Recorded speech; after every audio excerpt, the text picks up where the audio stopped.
I've just seen Tae pop up, by the way, so I'm going to just let her in. Oh, perfect. 1 sec. Joining. There she is. Hey, let's Bun Twins. Hey. Oh my gosh, Bun Twins. My hair's fine. I haven't gotten a haircut in so long, so my hair's finally long enough to put it in a bun. Oh my god. How you doing, Tae? Good to see you. It's so nice to see you. I was just saying to Maddie, it's been a long, long time since I spoke to you. So I know. Yeah, I think it was Manchester at the O2 Ritz. That must have been 3 years ago now. 3 years ago. Yeah, that was a while ago. Yeah, we need to get you girls back over here when all this mess is over. I know. Well, that was part of our goal for the next 2 years, and now I guess that's getting pushed back. So. Yeah, Tae, how you holding up with this whole lockdown thing? I'm holding up. Taking it day by day, for sure. Just trying to remain positive. Yeah, Maddie was just saying that you've been doing a lot of kind of Zoom rights, because I was saying I'm still getting used to this whole system and learning how to do interviews with it. So how have you guys been kind of using the technology to your benefit? Yeah, Zoom, I think, is probably loving their life right now. I had never even heard of this until this whole thing. But I mean, I think it's so funny because the minute everyone couldn't hang out, it was like, okay, how can we connect? And they just found things like this and Skype and dove into Instagram, all that stuff. But, you know, whatever works. I think for us, Maddie and I, we really love the energy that you get in a real writing room, like the connection, and it's fun to sing harmonies and just kind of like play off of each other. And you can't do that on Zoom, but it's definitely nice to still work that creative muscle, even though it doesn't technically feel quite the same. Yeah. Well, how has it been like going through the whole process of releasing an album during this lockdown? Because obviously doing radio promo, I would imagine, is really difficult. So how have you gone about it, and what's it been like? We've had to get really creative. We've just come up with some really fun campaigns, and really relied on social media and just all of our platforms connecting with our fans. But I would say,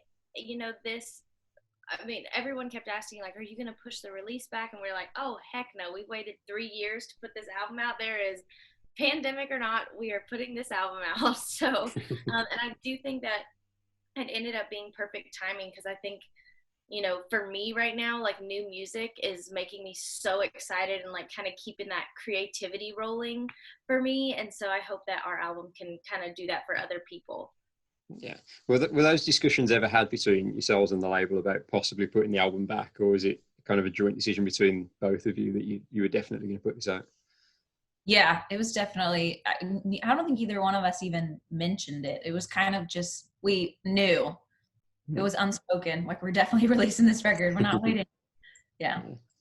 Well, I wanted to speak to you about the way you released the new music as well, because you put out 2 EPs beforehand and then the rest of the album. And I'm just going to admit, I'm an album person at heart. I love that element of discovery. Yeah. But I know that that's the way it's done nowadays, and I accept that. So kind of talk us through that process and why you thought it was best to release the 2 EPs beforehand. Well, our label kind of had to sell us on the idea of the 3 EP thing, because we're also like hardcore album people. We like to listen top to bottom, and since it was more of a concept record of love, loss, and redemption and all these stages, we're like, we want to put out the full album. But it was genius, we felt, because we basically told our label, look, we want to release 15 songs.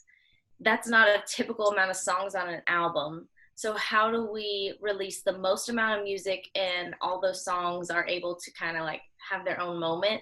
And so they came up, we're kind of the guinea pigs for the 3 EP thing. And we were like, okay, we're going to trust y'all. And it ended up being so great. And, it was, I don't know if I would ever do it again, only because it was just so complicated releasing it that way. But I'm so glad that we released this specific project that way, because I think every song had time to digest and every song had a moment to shine. And so that's what I took, as the biggest positive from releasing it that way. But yeah, I will admit, they were kind of like, we were like, we don't want to do it that way. But then once they once they kind of told us how the structure would go, we were like, okay, actually this could be really cool, because then it's almost like 3 album pushes, you know, not just one big push. It's like 3 chances to, like, you know, showcase your music. Yeah. Well, how have the label been with you guys in terms of the creative process? Because I think this album sounds so much more mature and it's so much more what you guys are all about. Would that be a fair assumption? The creative process for this record was, I think we were more confident. As funny as it is, writing the songs, we were not that confident. But when it came to actually going into the studio and creating the real vision for the record and what the visuals would look like and the music videos, we were in a really confident, just bold phase of our lives. And so writing it, we just let all of our emotions, whatever we were feeling out. And then in the studio, we made this record with Jimmy Robbins and Derek Wells. They were our producers, and they're some of our 2 best friends. Derek Wells we've known since we moved to town about 7 years ago. So it was really important for us to work with people who wanted to collaborate, because Maddie and I were a duo, so we love to collaborate. We love all of the perspectives, and especially when it comes to music, if you can get 4 people that agree on one thing, then that must be a really cool thing. But Jimmy and Derek are just so amazing, and their vision for the record matched ours perfectly, and they just brought everything we wanted to life. And our label, same for them with the music videos and the visuals. It was just everything fell into place so perfectly after a rough couple of years, and it makes a lot of sense. But I think we just had to get to a point where we're like, all right, we know what we want, and we're just gonna do it, and no matter what happens, it's gonna be great. And I think that attitude is why I think the record's successful. Yeah. And I was looking at the songwriting credits, and there aren't a huge amount of songwriters involved. You tend to work with the likes of Jimmy and Laura Veltz and Dave Barnes and all this. You kind of have quite a closed group of people. Is that the way you guys like to work? Or is it just a case of best song wins? I think there is something like the comfort level whenever you build those relationships with songwriters. Like, we definitely have a group of like 10 or 12 writers that we stick to, and we've definitely like introduced some new writers. Oh, look at that little cat. I know Emmy was trying to get in here too, and I was like, shoot.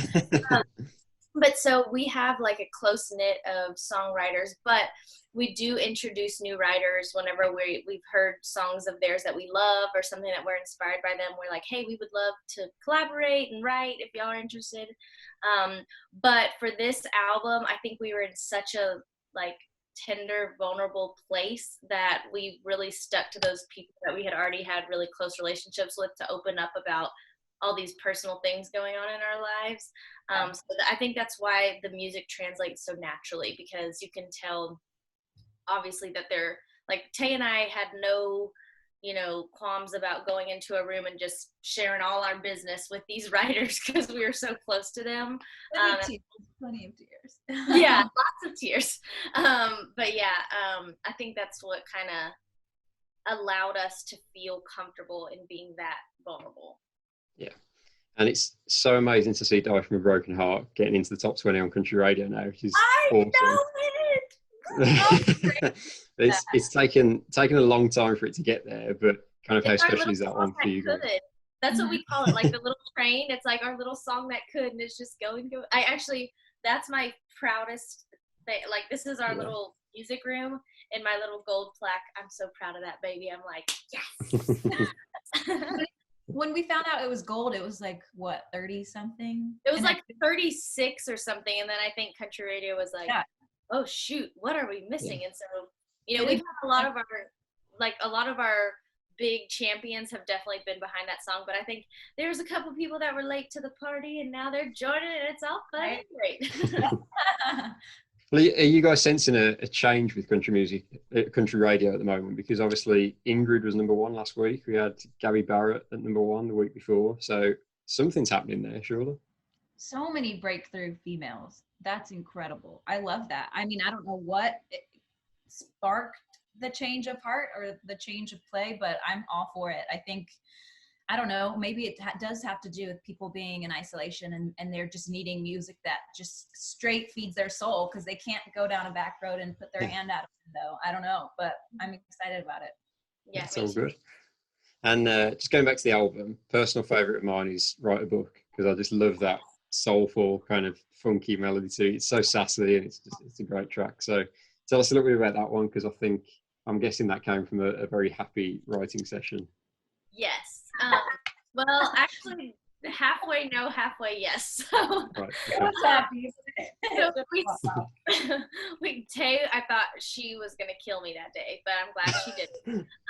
But so long story short, we were writing with Laura Belts and Josh Kerr, Tae's husband, and we were like writing for like a solid 4 hours, like trying to we wrote like maybe 5 different songs, and like nothing was really like sticking. And so I had this title, Write a Book, and I thought it was so stupid. So I was like, I'm not going to say that title. Like, it's terrible. Like, I get super insecure sometimes in writing rooms. Like, I think I'm so sensitive. I'm scared. Like, if I say something and it sucks, I'll be embarrassed. So, anyways, because your notebook says, like, the notebook on the front says, trust your crazy ideas. And so yes, crazy ideas, and she's like not saying anything. my magic notebook that has like most of the album written is around here somewhere. I don't know where it is, but so anyways, I had this title written down on a page, Write a Book, and I was like, I'm not gonna say it, I'm not gonna say it. And so then we're all just like, you know what, let's just order some lunch, like maybe today's just not the day to write a song. And so we get some lunch, and I was like, well, I do have this one title, but it's terrible, but maybe we can get something. I was like, it's called Write a Book. And they're like, are you kidding me? You've been sitting there for 4 hours with that song title and not saying it? And I was like, yeah, sorry. So we basically really like dug into like a love song that has no baggage. It's just praising, you know, your lover and being like, you are awesome, you are great. And Tae and I always say, like, we tend to write love songs with like a little bit of baggage attached. I don't know why us girls do that, but we just wanted like no baggage, just a straight up love song telling him how great he is. And that one makes me happy. Like, that is a great sunshine chilling in the backyard song. Yeah. And on the other end of the spectrum, totally the other end, you got Water in His Wine Glass, which you girls were performing in the UK like 2-3 years ago. So that song's been around for a long, long time. So tell us about how special that was for you and how important it was to get that on the album. Man, yeah. You know what's funny? I'll let you tell the story, Maddie, because you tell the story so beautifully. But I will say, it's amazing. The reason that we did perform it in the UK, we've never even, I think maybe we performed it once in Texas or something. But the reason we performed it in the UK is because we knew the fans out there would appreciate a song like that. And that just goes to show how loyal and dedicated those fans are. We're like, this is a really slow song, and who knows if it'll go on our record. But we know these fans are going to appreciate it. So that's why we played it there.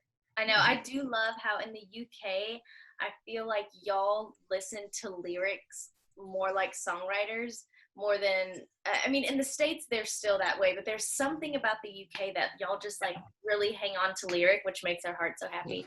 But so the story with Water in His Wine Glass, we walked into a writing room with 2 of our co-writers on the song, and I asked our co-producer, Jimmy, who's on it, I was like, hey, can I get a bottle of water before we start writing?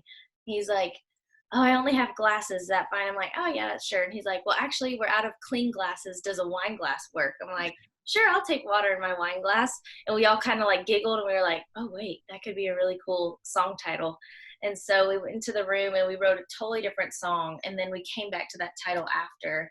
And I had something on my heart that I was like, I don't know if it's going to be too deep divey, but, you know, someone really, really close to my family really struggled with alcohol and just the repercussions of that and his family and everything. And so we just wrote that from a really honest place. It was a little scary for me because I think I can be really open about my story, but I always try to be protective of other people's stories. And so that was a really, really beautiful day. And we wrote it in 21 minutes, which is like the fastest we've ever written a song. So it was like one of those songs that the Lord was like, I need y'all to write this. Yeah, that's amazing. And another person. Emmy, be quiet. Don't worry, it's all good. But yeah, another personal favourite of mine as well is Trying on Rings, which I know for you, Maddie, is a particularly special one. So tell us about writing with Jimmy Robbins and Laura Belts on that and how they helped it kind of come to life. We wrote that song literally the day after my husband and I went and looked at rings. And it was kind of weird since we had, you know, we've been together since high school. So whenever we went into that ring store, we were like, when did we grow up? Like, when did this happen? This is so weird. And so we really just wrote, you know, Sugarland is the town that I grew up in. And so we put that in the first verse.